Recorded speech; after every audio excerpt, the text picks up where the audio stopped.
Bonjour, bonsoir, salutations. Ici Kanyo Soro et Zoamio, Zana France, Canada, Belgique, Zombo Tenayo, Zana Kolwezi, Zana Lubumbashi, Zana Kamwena Ditu, partout aux Ali, Mbotenayo, mission Nabino, Masolona, Peuple Yangoyo, to Yambela Rabino, terre politique, Bangonde, to Betakana Bango Masolo concernant l'actualité politique de Yambel Bino président Kennedy yende to ko betana e masolo o to mekampe ko décortiquer ba sujet nyonso o ezali na actualité na mboka na biso République démocratique du Congo. Déjà sans plus tarder, président Kennedy, bonjour. Bonjour Ndeko.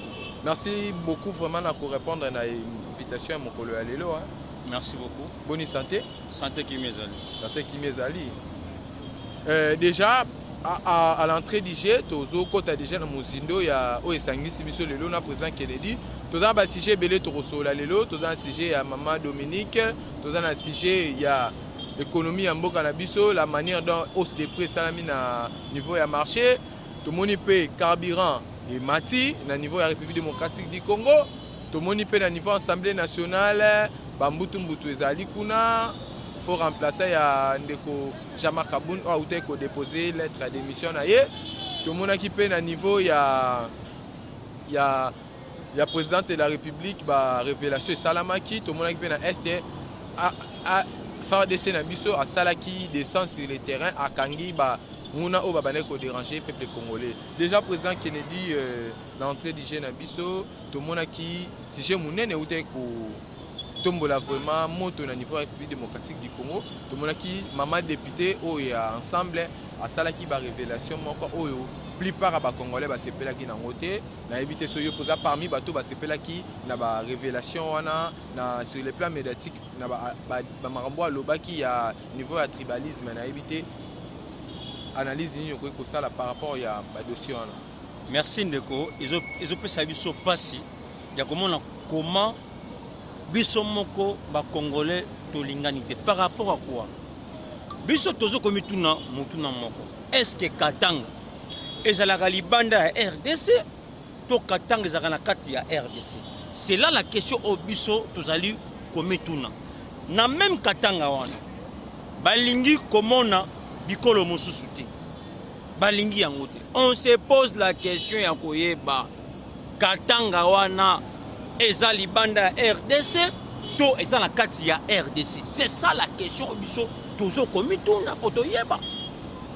Pourquoi kana Katanga wana bande ko bakatange o baza kuna baza okota tribalisme na kati ya mboka? Bayebisa biso si réellement Katanga ezali Congo te.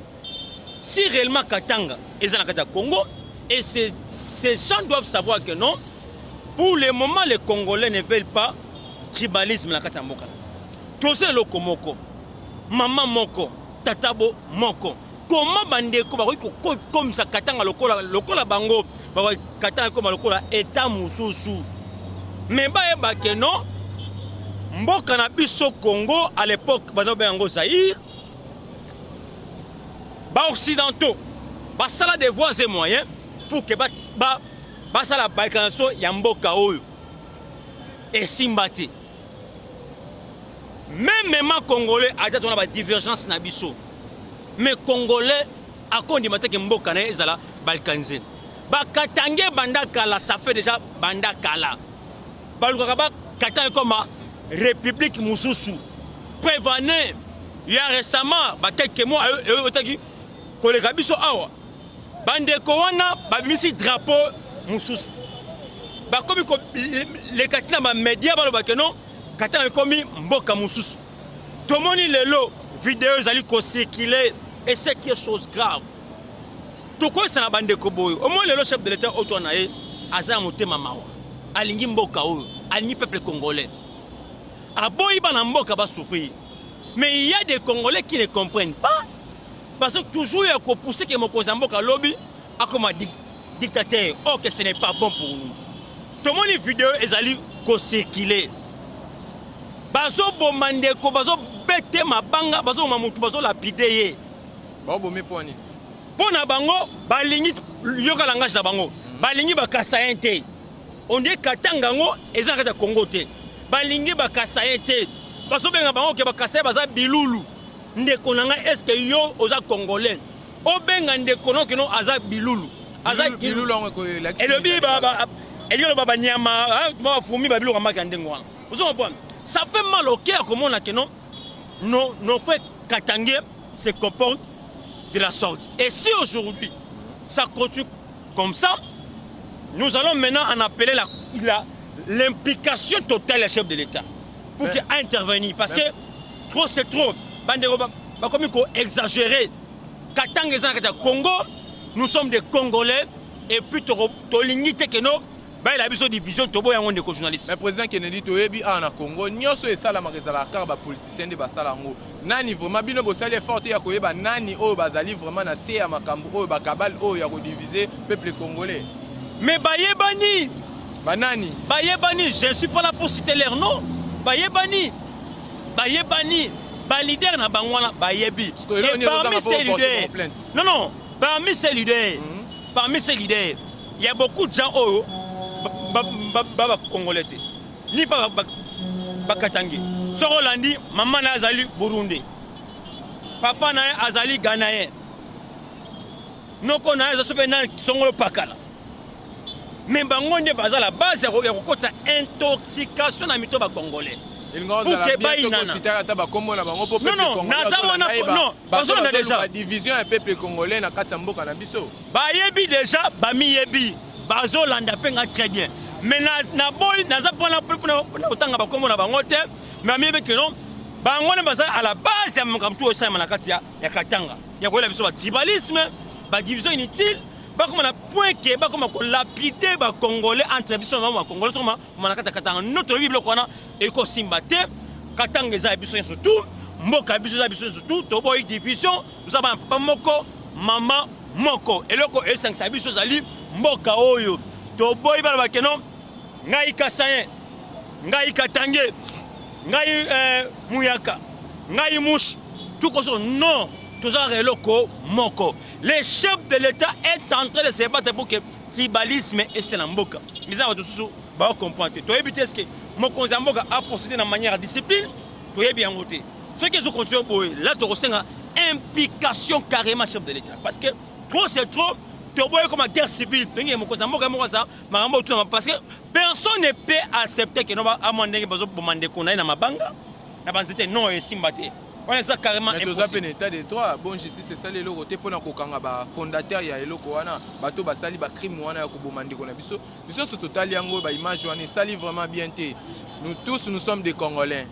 Donc ndenge yoza Congolais ndenga na Congolais ozala muyaka ozala mu songe ozala mu luba ozala mu Congo za mutabandundu biso nyoso tozali ba Congolais total ba vidéo wana vraiment ngai nazali ko dénoncer bato bazosala ba crime wana bato bazosala ba kabal wana pour la diviser peuple congolais il faut se soutenir tozala msala makasi ya kosala na mboka o mais komona bato mususu baza wana pona ko panza toujours ba congolais tozala unité pour ba rwandais banguna ba coloniser biso solution nini yoko kopesa par rapport à mambo poto lungwa na makambo ninge solution nini gouvernement ko sala poto lungwa na dossier oyo to kele pe na dossier mususu solution ezaka moko justice asala musala nae et puis deuxième solution les chefs d'État doivent s'impliquer parce que mboka ceux qui papa moni bana bazo kate soit batumo bazana pour songi parce que c'est lui numéro 1 garant de la nation à part hier awamtsu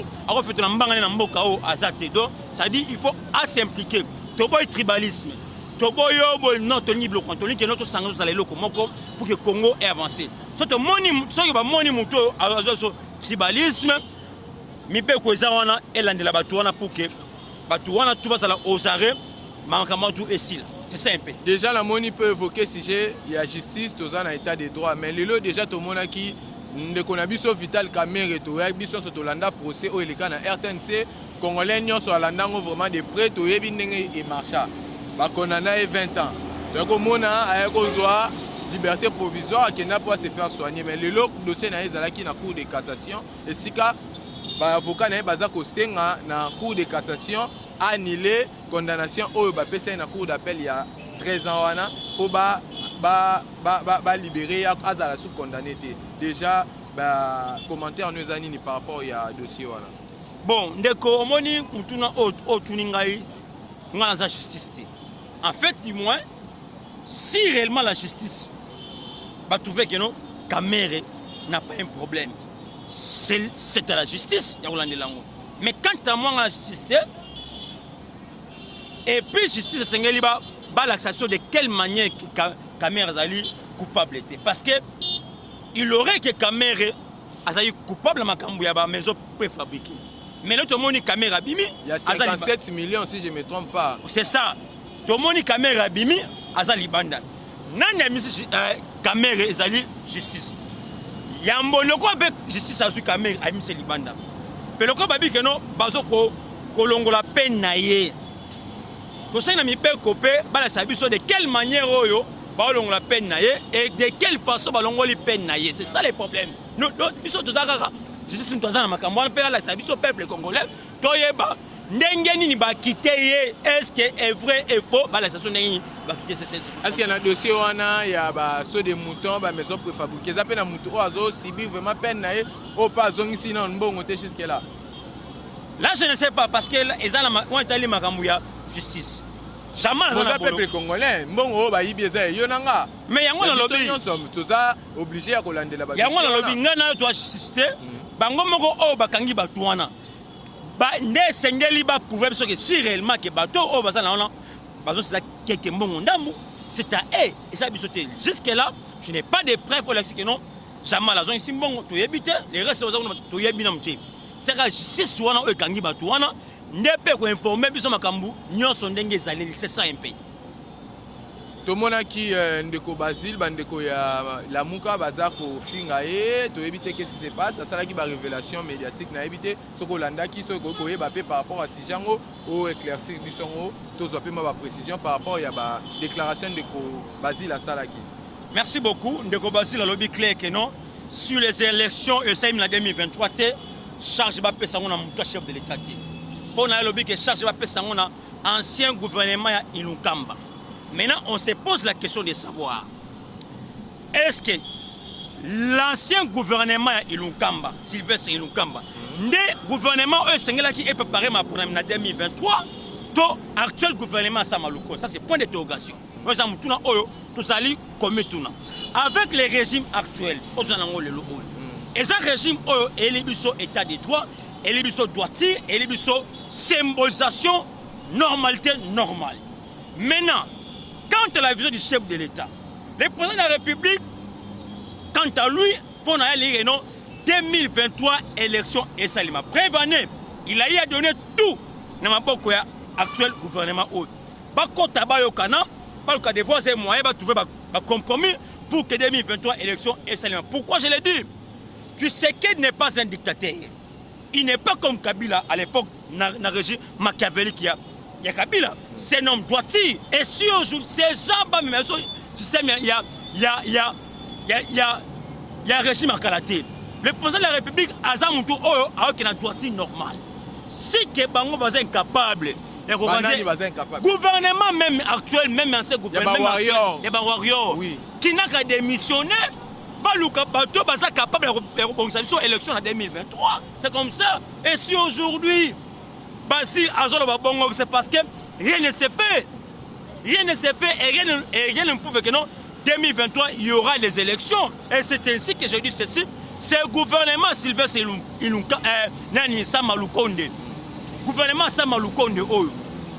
Ce qui va éviter Basali incapable de revoiser l'élection en 2023, il n'a qu'à remettre le tablier dans le bateau Basali responsable.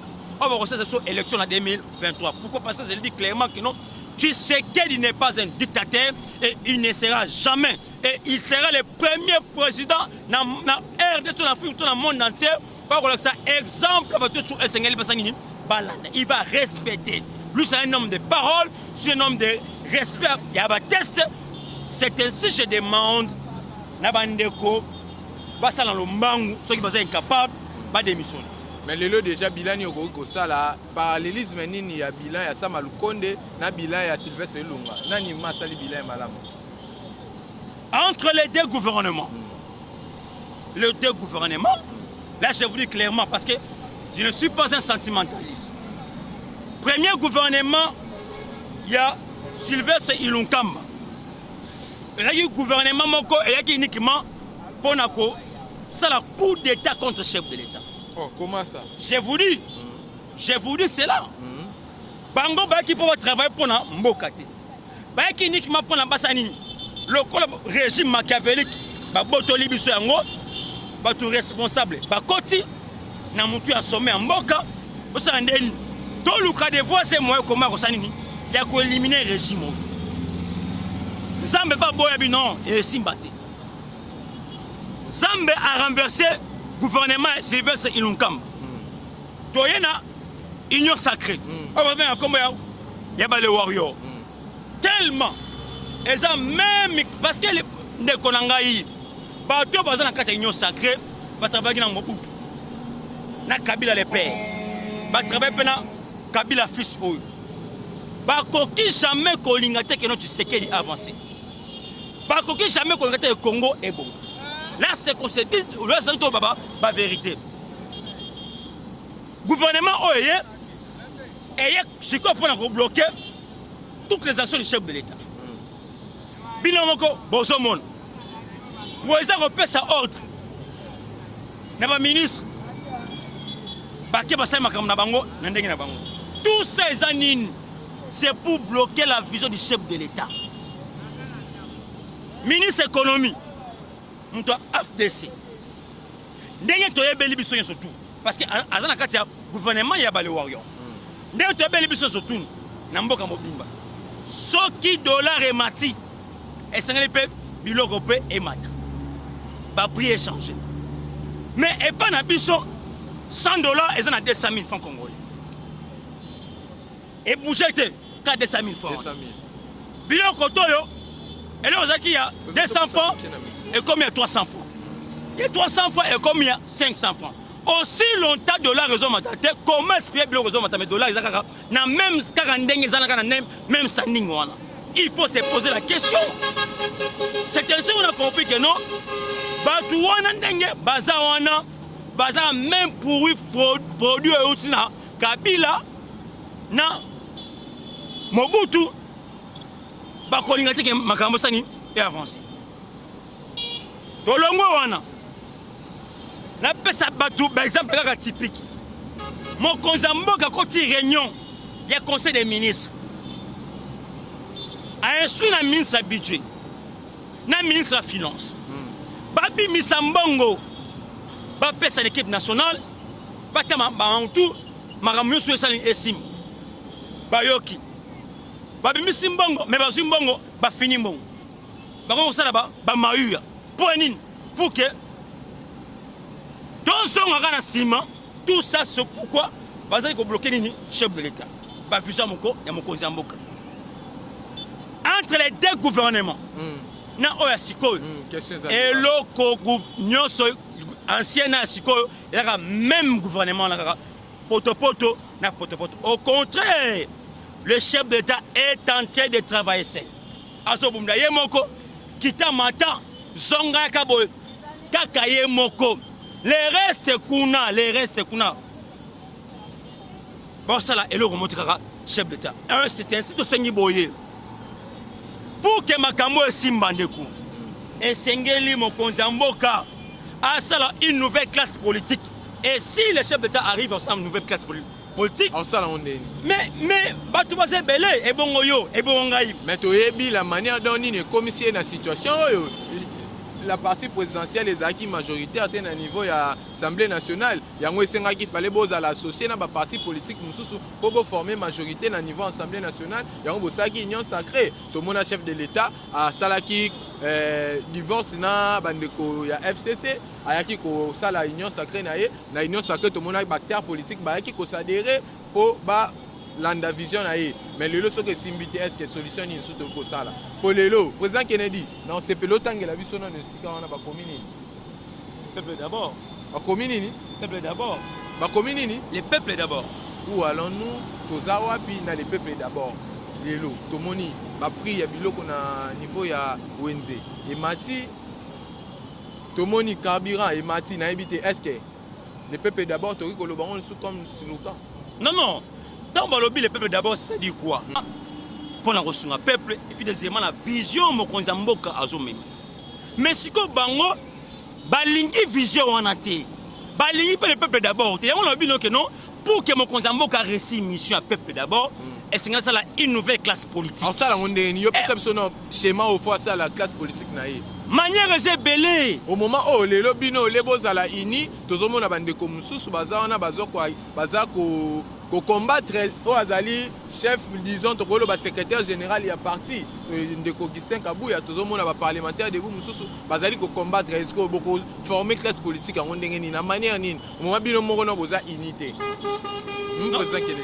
Non, tozali uni dit que toza unité c'est faux et archi faux.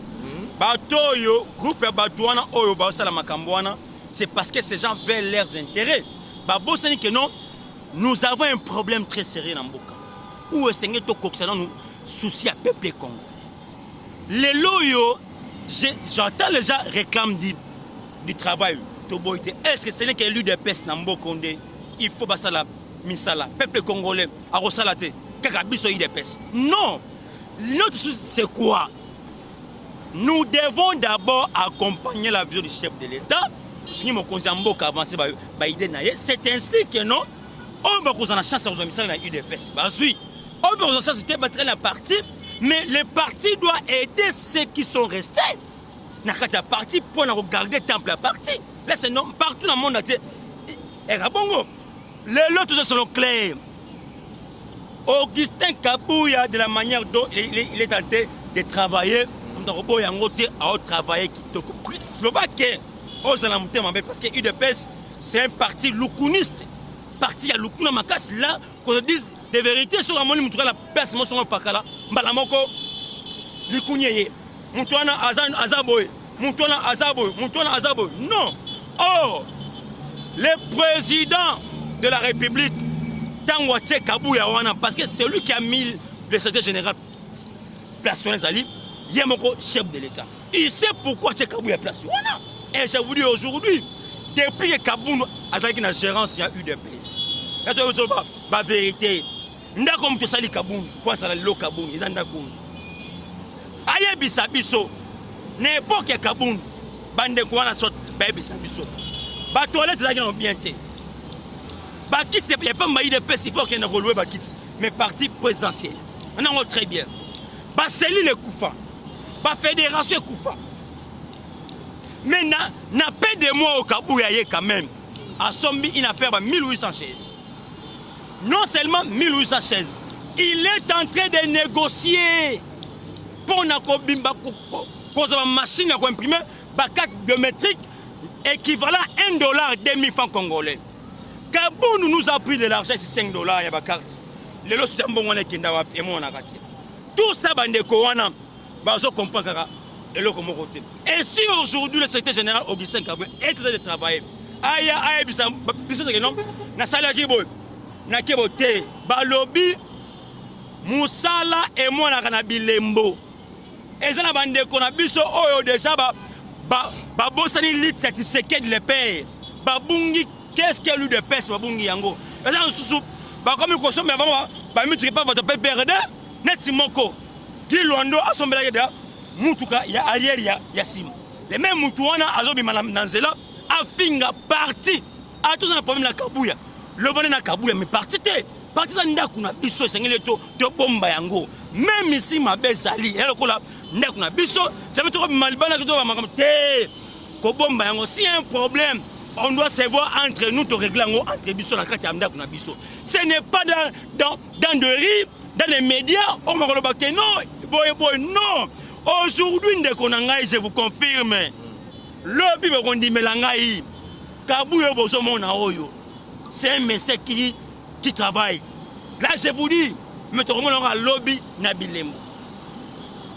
Dans ma présence, le 1er février, Tokutana Mokozamboka, Augustin Kabuya, 6 places. J'ai eu la parole à tout mon Kozamboka Ngayoyo. Nabi président de la République, on a eu le pouvoir. 3 ans au Salaté. ABC sont devant Kabuya que non. Sauf que l'action comment Mboka Congo a géré même bino moko boko la mawa mais na kosa bino te ce n'est pas tout combattant de personnes à aux hommes la tête et ça ndamba ba ko misala na ndamba ba ko tira na parti mais ba ko misala ba on a 10% ba on a que sa parti mbongo ba ko que ça paye on ba tira ba kilo et de bandeko oyo ba tira na katia ya parti ça se fait comme ça tout le monde a katia monde et c'est un parti au pouvoir. Est-ce que bandeko wana o baza ko combattre CG disons problème na bango zani ba réclamer ni bandeko wana d'abord ezala moko oyo Kilwando asombela mutuka nani o kombo ezanga nani kombo je n'ai pas besoin tanga ba kombo watu déjà ayeba déjà oyo Kilwando asombela mutuka mutu atinda lettre na ministère pas maman Manou na sobe Manon maman na Manouani na moi voilà on signer document là c'est Augustin Kabou José Mounana ce sont mes confrères parlementaires de José Mounana Aza ministre des Finances c'est un parlementaire de papa na Nicolas et pas Nicolas Kazadi mon doit signer et le quoi c'est Augustin Kabou protection divine le loyo Aza na France on doit signer le quoi c'est Augustin Kabou maintenant très bien Bacho oh le lo Aza le na Nairobi on doit signer document on a Augustin Kabouya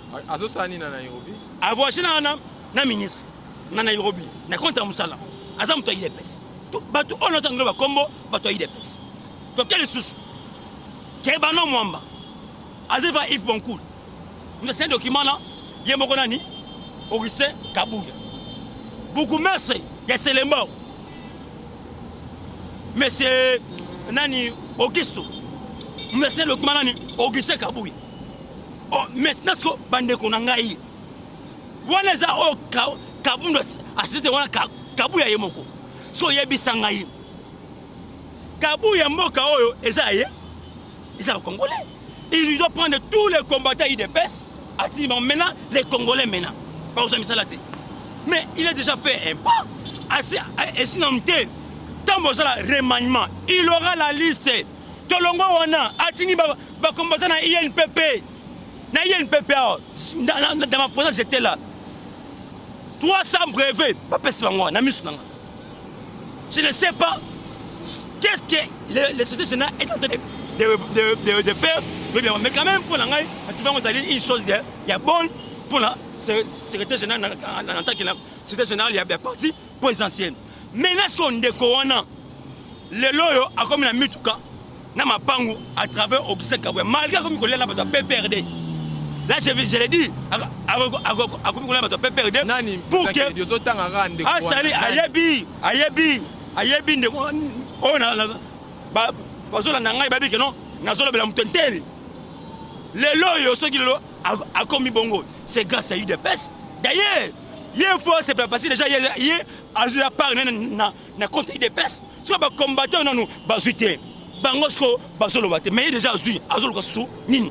Bazo lola oh va pesa yango et comme ya na maboko c'est anormal plus obi bo ekende ko ngai il dépêche pour le moment qui m'écoute so moni batu ba komo mobulu eza batu bazo ka intérêt na bango personnel ba bossa que non si mana bango il y a des combattants oh ba vana pesa na ba desa fa parlement debout ba sa fa parlement debout mais c'est là nous bazo le comme côté bango ba pena to peta moko na bango pesa ni akile pe musala bango déjà bazui ba traper ba ona nous bazui pesa ni ba sa pena tout bandeko wana bazo réclamer nini bandeko wana bazo réclamer le comment bandeko ce sont des tribales ba tribalistes et puis ba comme na char moko na batu ya FCC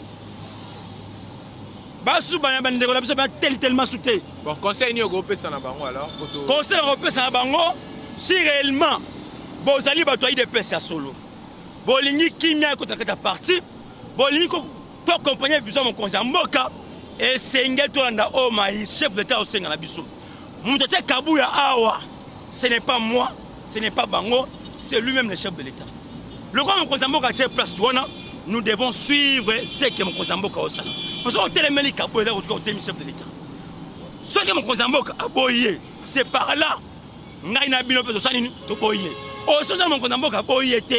Nous devons le soutenir pour aider mon consambo dans ma vision na o eza lobby ba bo sentir que non IDPS a un problème le peuple congolais il y a nini il y a le peuple d'abord tout ce que là et moi l'été ce que le peuple d'abord et kokisami ne IDPS avant ce kimia IDPS aboni bitu pendant 37 ans de lutte pour la démocratie l'état des droits bande de base la kimia doit accompagner hiérarchie parti na mon consambo kana besoin surtout pour que 2020 battre l'élection tous en majorité gouverneur qui ça azabiso ba marché le long de konangai ba marché des ans tout qui ça mo bibatu ba IDPS mais tout le monde gentini ngobila buka marché ti le lo IDPS ba ba FC maintenant quand à nous IDPS on compte pas dire ça sont pas inutile au lieu tout vendre dans kimia tout se concentrer 2020 battre élection majorité tout ça aussi na zandouana parce que tout le monde IDPS a commis administrateur ya zandu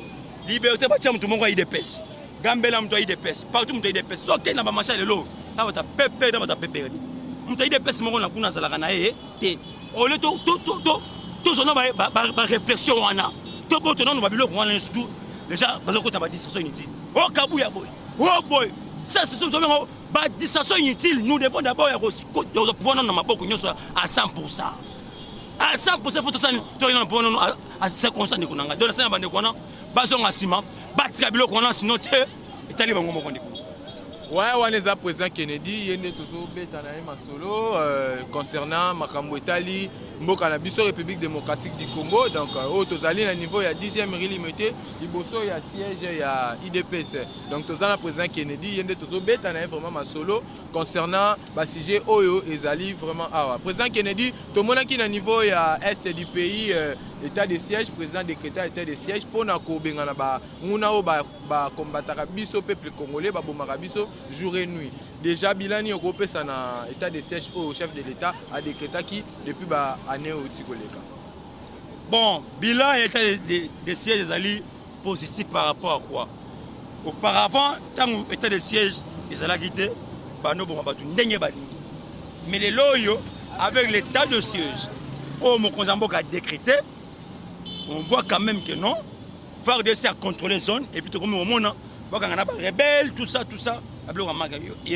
récemment ici batu kanga pe ba généraux na ba officier mais baza ba rwandais mais baza kata part d'ici comment rwandais mais oui je vous dis récemment ici hôtel Babylone na bango ce sont les rwandais pour moi que non mboka ozaki envahi na façon moko impossible nzambe na sali que le loyo moi na mboka solo a récupérer ma solo pour que pour écarter tous les étrangers au bazaki na monopole à gérer mboka na biso à 100%. Parce que lelo a skoyo bato 6000 mboka na bango ezali ba véritable congolais pour que ba gérer et territoire na bango pour que munguna akuta susu. Donc lelo to ko kopesa mwana mboka Adolphe Muzito raison ya lobaka lelo guerre oya est poto silisango photo ndima guerre direct na Rwanda. To monaki pe bakangaki ba soda ba infiltré rwandais na sol na biso. To kopesa raison. Raison moko ezate ya kopesa mais c'est Adolphe Muzito ezate pourquoi na ko solo moko lelo yo Moussé ayaki ao la guerre sera longue et populaire Moussa sawa akufa emlasi Adolphe Muzito ani alwa keno to take Rwanda direct lui croyait que notre Tshisekedi Daza un petit politicien ok rien c'est un grand politicien to take Rwanda directement par rapport à quoi nous devons d'abord premièrement ya kotana kimia autobenga tout ça lié autobenga relation bilatérale tout ça la diplomatie négociation teba bon bino tout ça la bino nini to kana nyongo na bino nini so to ki ba autoki ça va so to ki komagnon bazo ka te c'est parlande on peut s'affronter mais bon mouni mo batute bon bila bango ko mo tembala mo no ça la raté Muzito awa ka sekeno tseke daza moins mais soit à la cible que non il est plus que bango donc azana eza d'une manière donc ben on est azana les santé ya ko bisabiso te batisa mon konzamboka akamama comme tout ngesa nini et tambo c'est simple. Président Kennedy le automoni biloko mati makasi na niveau ya marché to éviter qu'est-ce qui se passe juste automoni ministre de l'économie ba destituer qui na niveau ya assemblée nationale lelo tokoki ko sala nini poto longwa na situation oyo ya crise oyo tozana ngo crise économique na niveau République démocratique du Congo. Crise économique pour ne longwa déjà là simple. Ba tu le bango ah que non Et c'est quels sont les mécanismes? Mécanisme ezaka eloko moko. Basala une nouvelle classe politique. Je vous dis clairement, oyo mokonzi mboka mo ba contrôler bango à 100% pour que bayo kakaye. Tous ces gens là-bas, bon dans FCC, PPRD tout ça. Moi ba chef de l'état et aujourd'hui pourquoi? Parce que bango balingi ba ko esane régime. Balingi ba ko sa régime pour que lobby ba chola biso ba kemoni, ba to ba ke no ba bon samboka o bango yo. Ba fait un Kabila lobby, les lobby bango ba sa yini ba échouer. Pour que tout échouer donc on a un régime machiavélique à Kabila et c'est mon Mboka ça une nouvelle classe politique pour que ça ni et les gamala c'est simple. Déjà tous ça qu'on entamé vers fin émission na biso ezalaki mon Mboka président Kennedy yende aza président et président parlementaire debout aza leader d'opinion donc yende to yambaki ye lelo na émission na bino bolingaka mingi masolo na peuple donc eza mon Mboka Claudine Ngumbande à présenter la émission donc président Kennedy on a tuni yote yo ko bakisa poto ke to chité na émission na biso bon ya ko bakisa ezaka na sengi na bandeko yo bazo créer mobulu na UDPS ba ke non eza parti moko ce que le père a dit la biso et nous sommes au pouvoir ce n'est pas pour jouer mais c'est pour aider la nation contrairement à la population congolaise donc bazonga sima batika na makambo tambo ndenge etambo aujourd'hui mon konzamboka azobunda ye moko mutu moko te azo aider azate parce que biso pe dokola to wana kati ya parti na biso oyo to vendre place moko to sangana to pesa na ba idée pour que l'obito récupérer pouvoir à 100%. 2023 Zandu mutu IDPS azala wana liberté mutu IDPS azala wana Gambela mutu IDPS azala wana donc ba onze nyonso mboka oyo ezala récupérer na bato IDPS pourquoi pas gouverner à ville province à Kinshasa azala pe wana c'est ça que nous voulons pour nous pouvoir total à 100% dans la Mboka. Nous on a que non mon Mboka a avancer et le peuple congolais aussi a se plaindre. Donc on a ça qui n'a pas mukia ko bangwana s'occuper na profiter na pesa mbote na tout on besoin na biso. Boto pesa na na moni question moko yé ba isinga na tunongo lelo tozomona na niveau assemblée nationale président Jean-Marc Kabound a déposé une lettre d'émission déjà lelo demain faut déjà convoquer réunion kuna pona ko remplacer pona yo état que leader d'opinion homme politique déjà nani wa koki ko assumer la responsabilité on a na niveau assemblée nationale na compte ya IDPS par rapport on yo lingeli. Bon, merci beaucoup. Je sais que les lots les alliés ordre du jour mais ça pour parler déjà et déjà les gens l'Assemblée nationale entre les 4 personnes à niveau à IDPS on va déjà na liste entre moi na profil ya remplacer Jean-Marc Kabound na niveau ya natanga bato bazali na moni mwana mwasi wana Chela professeur André Mbata na moni Paul Chulumbu na ndeko mususu na moni Kombozo Kimangai bon 4 mois j'aimerais que bacha André Mbata professeur André Mbata quant à moi on est selonga bacha Mbata na place wana professeur André Mbata quant à moi je ne sais pas comment ça va se passer au niveau ya IDPS, je ne sais pas. Je ne sais pas candidat IDPS, mais pour nous, on a souhaité que non, André Mbata a remplacé le président Jean-Marc Kabound. Mais l'autre fois, tout le monde a dit que Jean-Marc a destitué. IDPS a dit que Komoko ya moi si je ne me trompe pas. Pour déjà, le monde a chef a fait confiance à l'époque. Par exemple, c'est les gars confiance on a dit. Bon, na yebité, wansko etesko o gagne la hiérarchie. Mais pour nangai namoni ke bacha na bango professeur Mbata pona nga na yebi na nga wana ogani ya hiérarchie za mamusu mais pona ngai na vision na ngai namoni ke bacha na biso kaka professeur Mbata président Kennedy totalaki na ba image la manière do bandeko bazo uta na niveau ya Bushimai bazo kende vers Lubumbashi na ba train au bazo bengango exode rural. Aussi c'est qu'est-ce qui se passe président Kennedy au moment où il à la tête à Mboka Zapé Kassayen bandeko na ye moko baza ko kima Mboka o ba province d'origine to village d'origine na bango. Mais yango na lobby yango na zo répéter chaque na ba que non c'est un problème il y a une nouvelle classe politique.